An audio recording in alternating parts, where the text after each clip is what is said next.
Tyler, the Creator's Chromakopia, a very popular current hip-hop album from Tyler, the Creator. And it's not my first experience with Tyler. I got Igor a couple of years ago and really had a pretty good experience with that album overall. And I think Chromakopia does a lot of the same things that were successful on that album. As his name suggests, I think that Tyler is actually extremely creative. He's a very flavorful hip-hop artist. He pulls in influences from lots of different corners of different styles, sometimes to the point where it feels a little bit spread too thin. Not any one thing feels like it coheres. But he holds it all together, I think, really well with his pretty strong personality and the conviction in the lyrics that he has. And again, with lyrics, when you talk about lyrics for hip-hop albums, I think that's a really crucial aspect of it because, you know, the words matter on a hip-hop album. You can kind of get by with some pop albums, things being nonsensical or whatever else, just using words for the sake of words. For a hip-hop album, though, words really matter. And Tyler comes at his topics are very personal. He's very honest about what he's singing about, and very often that's the crux of it. You feel like he's really letting you know what's going on inside of him, and that's respectable. I like that. But Tyler, the Creator, is one of those current hip-hop artists whose style seems more like he's spitting words more than he's making like getting into a groove.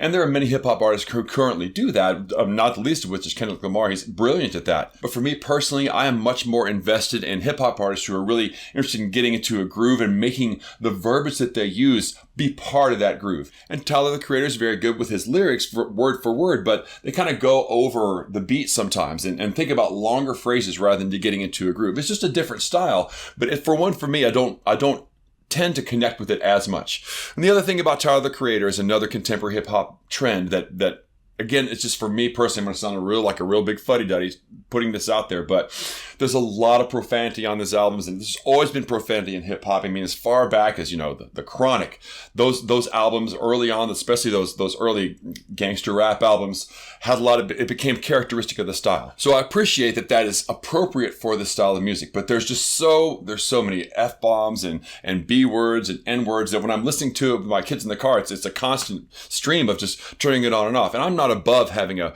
cuss word here and there on an album, or even having inappropriate lyrics somewhere on the album. But sometimes when it starts to become distracting and take over, I feel like it becomes kind of wasted verbiage, where as good as he is with his lyrics, I think that if he was more clever about how he navigated the profanities on this album, it would just bother me personally less. This is a personal taste thing. And there's nothing against Tyler, the Creator, because for the style that he works in, it's appropriate.